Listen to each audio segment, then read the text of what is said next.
J'aime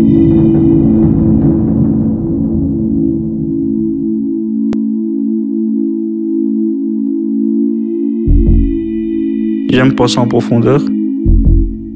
J'aime penser plus loin que le bout de mon nez. Je pense pas plus loin que le bout de ton nez. Murmure. Murmure. Murmure.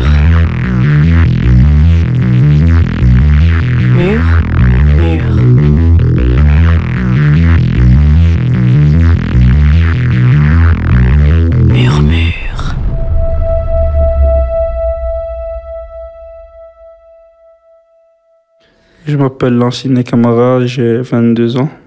J'habite dans le quartier de Marolles. Qu'est-ce que je pourrais dire? Je suis à l'université, en psycho. Je suis rentré une fois en prison pour une durée d'1 mois. J'ai joué au foot jusqu'à 16h30. Quand j'étais au paroxysme de ma forme, j'étais dans l'équipe réserve du Standard. Parents divorcés.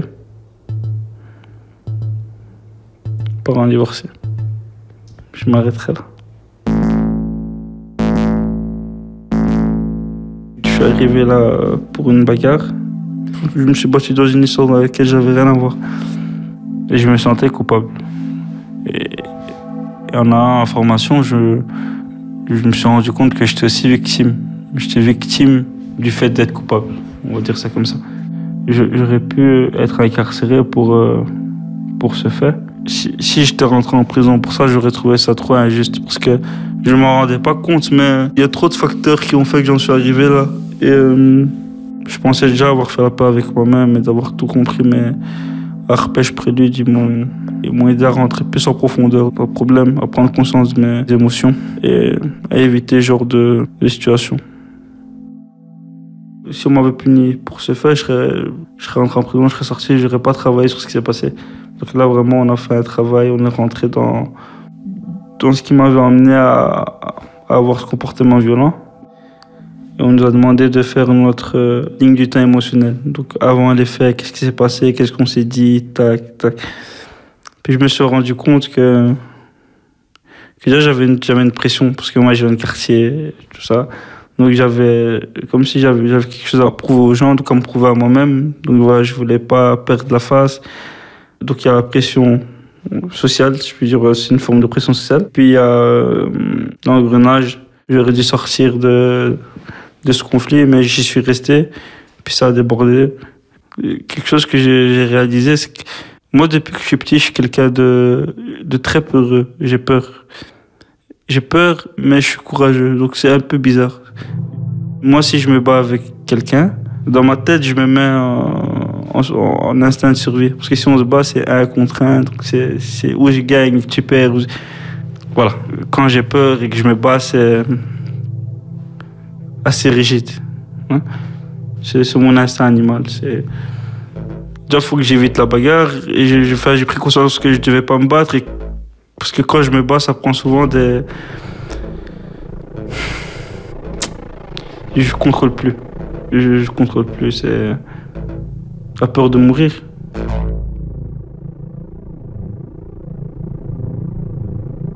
Beaucoup d'écoute active, passive, l'écoute passive, passive ou active. Vous savez, quand vous parlez avec quelqu'un, que la personne est concentrée sur ce que vous dites, qu'elle vous regarde mais qu'elle ne réagit pas. Et que vous avez toujours l'impression de devoir en dire plus parce que vous ne savez pas à quoi elle s'attend. Donc quand je parlais, et puis je ressortais des problèmes perdus au fond de moi-même. D'écoute passive, on va dire que c'est d'écoute passive. Et voilà, je suis remonté à mon père, et puis j'ai fait tout le chemin. Ils m'ont aidé. Ils m'ont aidé. Parce que c'est pas normal d'en arriver aux mains. C'est peut-être que le problème, il vient de moi. Et j'ai compris que tout problème se règle à la source. Et que voilà, j'ai appris que la communication, c'est très important. Parce que moi, j'ai pris conscience que moi, j'aimais beaucoup aider les gens. Quand j'aide des gens, j'espère qu'on m'aidera moi aussi le jour où... Et souvent, quand je me suis battu, les gens ont préféré me regarder que me calmer. Moi, je j'attends rien d'autre qu'une personne qui vienne, qui me tende la main, qui me dise qu'il soit capable de me calmer comme je calme. Mais vous savez, quand personne vous calme et tout le monde veut être spectateur de vos exploits, ben, vous êtes livré à vous-même et puis vous vous battez.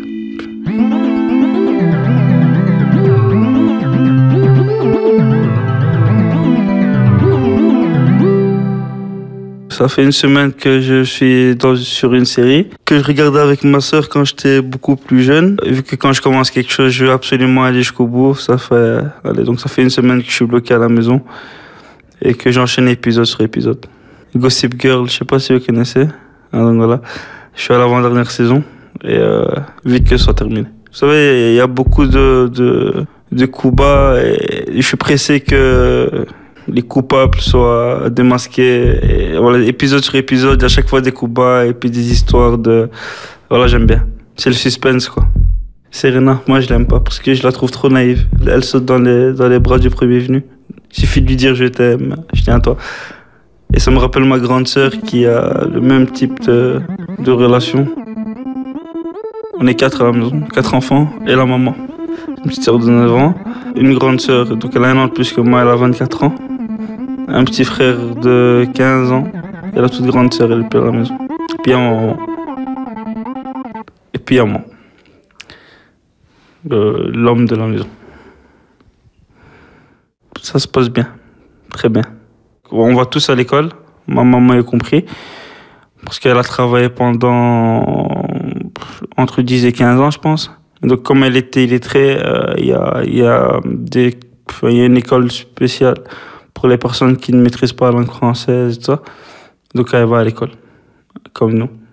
On se retrouve à la maison le soir. Mon maman aussi, elle a découvert les smartphones, Facebook et tout, donc elle regarde ses séries. Ma grande sœur, elle a un master, donc elle n'a pas trop le temps. Ma petite sœur, on encadre du mieux qu'on peut entre la télévision, les jeux de société, la lecture et tout. Et puis il y a mon petit frère, entre le foot, la maison et la PlayStation. Moi, je suis partagé entre l'éducation de ma petite sœur, l'éducation de mon petit frère, l'éducation de ma grande sœur et l'éducation de ma maman. C'est fou, mais parce que ma grande sœur a des problèmes caractériels. Je sais pas si ça se dit. Ça se dit. Donc voilà, j'essaie de contrer toute la colère qu'elle a avec tout l'amour que je peux lui donner, le manque du père et tout ça.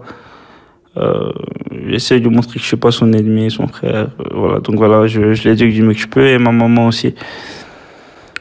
Des fois, quand elle s'énerve, je lui explique que c'est pas comme ça qu'on éduque. Quand elle fait des fautes de grammaire ou de syntaxe dans sa manière de parler, ben je la corrige.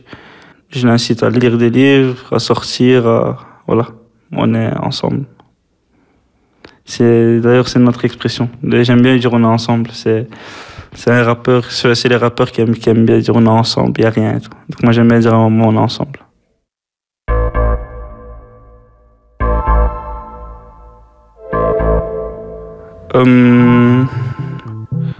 Mon papa. Je sais pas pour recommencer, je sais pas quoi dire.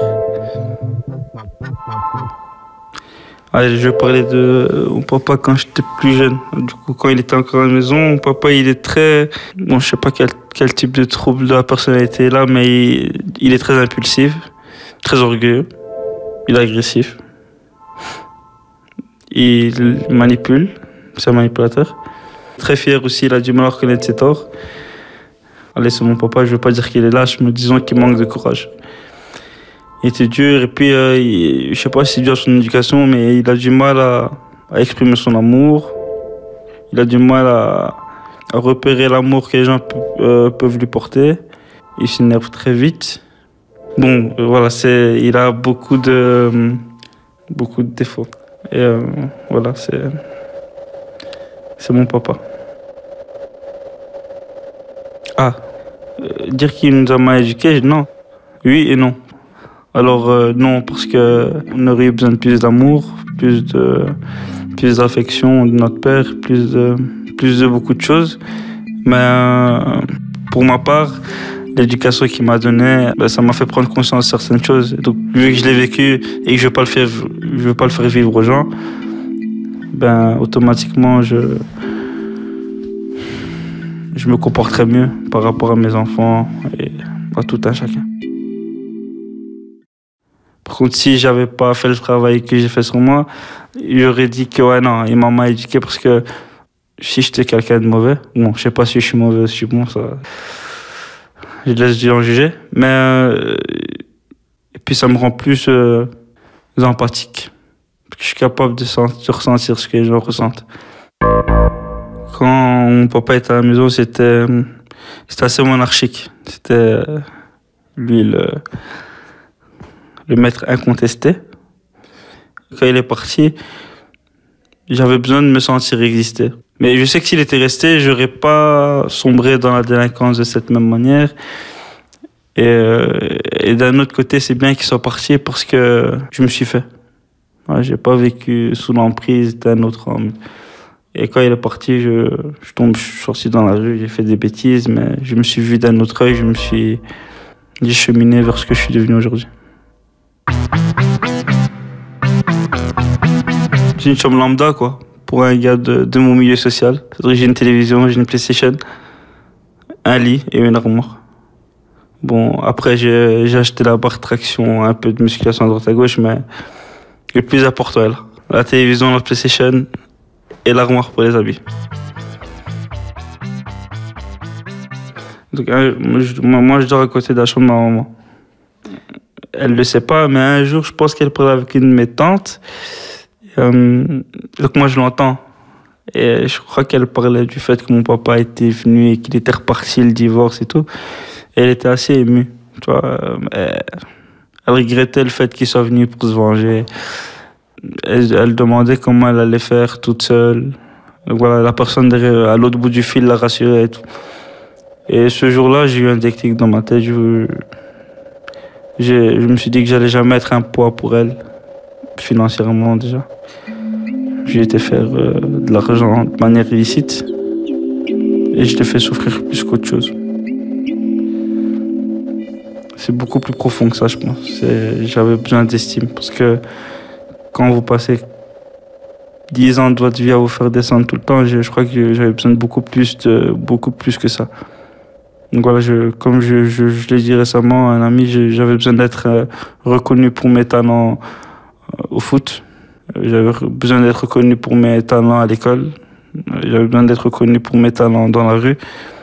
Et voilà, je m'y suis peut-être un peu perdu. Parce que ça a fini en prison, tout ça. Mais je me suis perdu et donc je me suis retrouvé. Parce qu'il faut se perdre pour se retrouver. Voilà.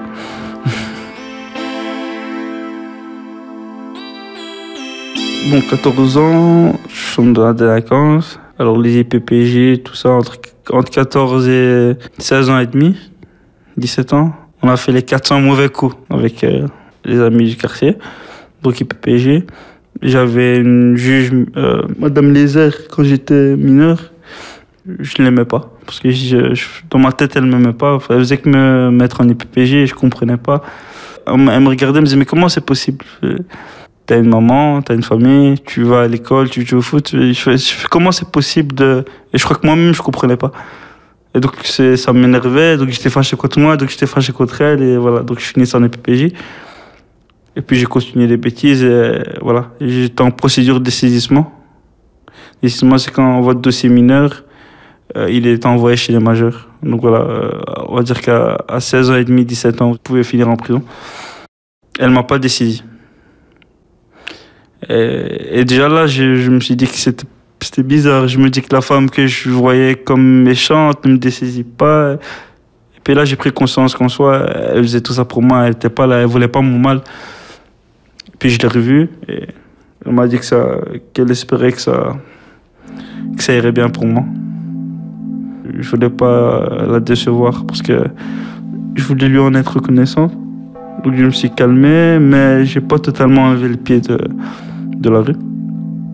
Je me suis mis à vendre des drogues. Ça m'a emmené en prison. faut savoir que je suis tombé sur un juge qui ne voulait pas me mettre en prison. Mais quand vous arrivez devant le juge, vous avez tellement peur de rentrer en prison, donc vous n'assumez pas vos actes. Donc j'ai menti, mais il me regarde, mais il me dit, mais dis-moi la vérité. Avec la mentalité de quartier, peur de la prison, de ça. Donc vous mentez. Puis il m'a dit, bon, ben, vu que tu mens, tu vas faire un petit tour en prison. Et puis je me suis rendu compte que j'avais juste à dire la vérité. Et donc je lui ai dit la vérité, il m'a libéré. Parce que lui, il s'intéressait plus aux voyous en costard. C'est comme ça qu'on dit ça. C'est ça, aux hommes politiques, enfin tous ceux qui sont dans la fraude fiscale et tout. Donc il m'a libéré.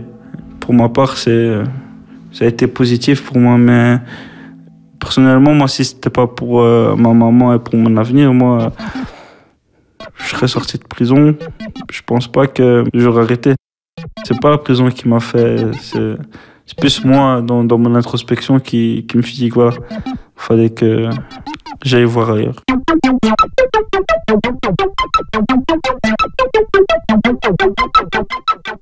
J'ai perdu beaucoup d'années à l'école. Donc moi, j'ai jamais été à l'école durant une année de manière régulière, de manière continue. Et chaque fois, j'ai été en IPPJ ou j'ai été renvoyé. Donc j'ai perdu 3 années bêtement comme ça, pour des futilités. Je rentre en prison quand je suis en 5e. 5-6 et je suis diplômé. Donc pour moi, c'était inconcevable de ne pas avoir le diplôme. Donc je sors de prison et ma priorité, c'est de réussir ma 5e. Donc je me bats, je réussis ma 5e, puis j'arrive en 6e. Moi, je suis quelqu'un de très pragmatique. Tu vois, je me dis que je suis en 6e et je peux pas ne pas réussir ma 6e. Donc je m'investis à l'école. Donc déjà là, ça fait 1 an et demi où je m'éloigne un peu de la rue. Et puis je suis diplômé. Et quand vous êtes diplômé, je pense qu'il y a quelque chose dans votre tête qui... Vous n'avez plus le même statut. Soit vous faites partie de ceux qui ont un diplôme. Et au quartier, je suis entouré de personnes qui n'ont pas de diplôme. Donc déjà dans ma tête, je voyais le monde autrement. Puis je me suis ouvert la porte des études supérieures. Et j'ai jamais voulu faire carrière dans les études, mais si j'en ai l'occasion, pourquoi pas aller voir comment ça se passe de ce côté-là. Donc j'étais en école supérieure, puis à l'université. Mais ça va, c'est cool. C'est cool, mais je pense que j'ai compris durant ces 2 années que j'étais plus un homme d'expérience. J'ai besoin de vivre des choses, moi. Que ce soit dans le foot, IPPJ, prison, école. J'ai besoin de changer de voie tout le monde de ma vie.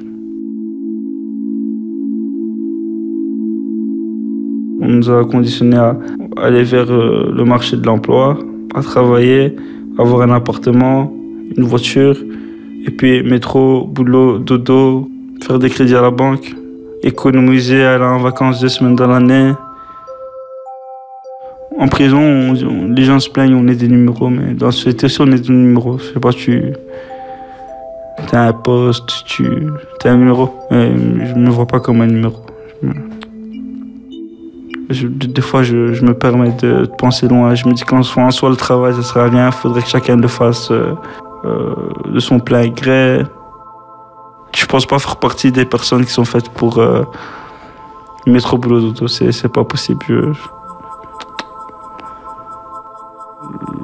Je veux accomplir des choses.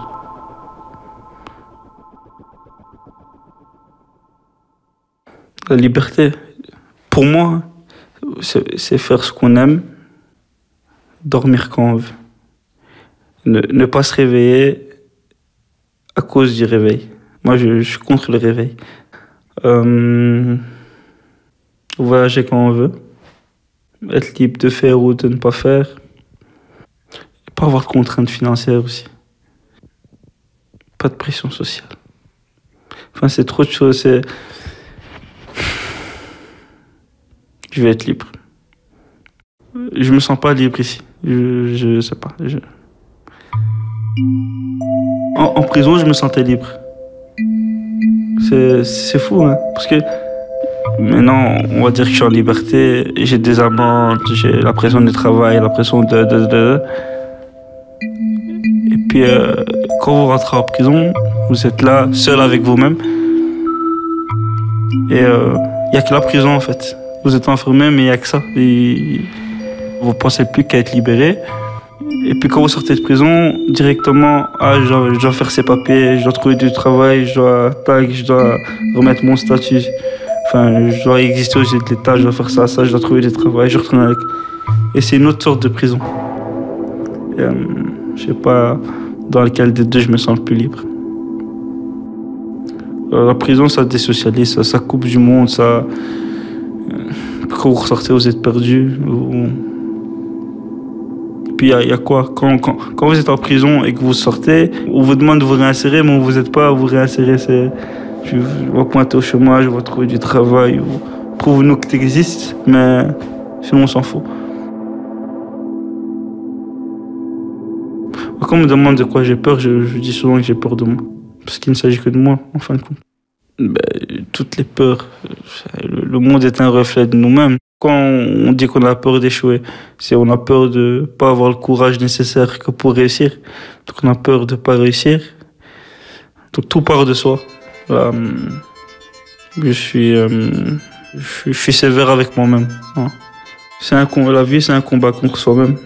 Il faut combattre ses peurs, ses côtés sombres. Il faut combattre... Je suis très humain. Moi, j'aime l'être humain. Je suis pour l'humain. Je suis un libre penseur.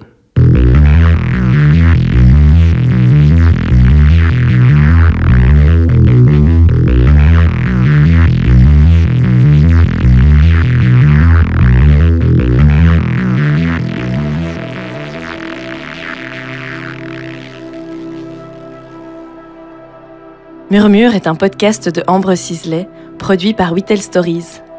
Nous remercions toutes les personnes qui ont participé à la campagne de crowdfunding. C'est grâce à vous que ce podcast existe.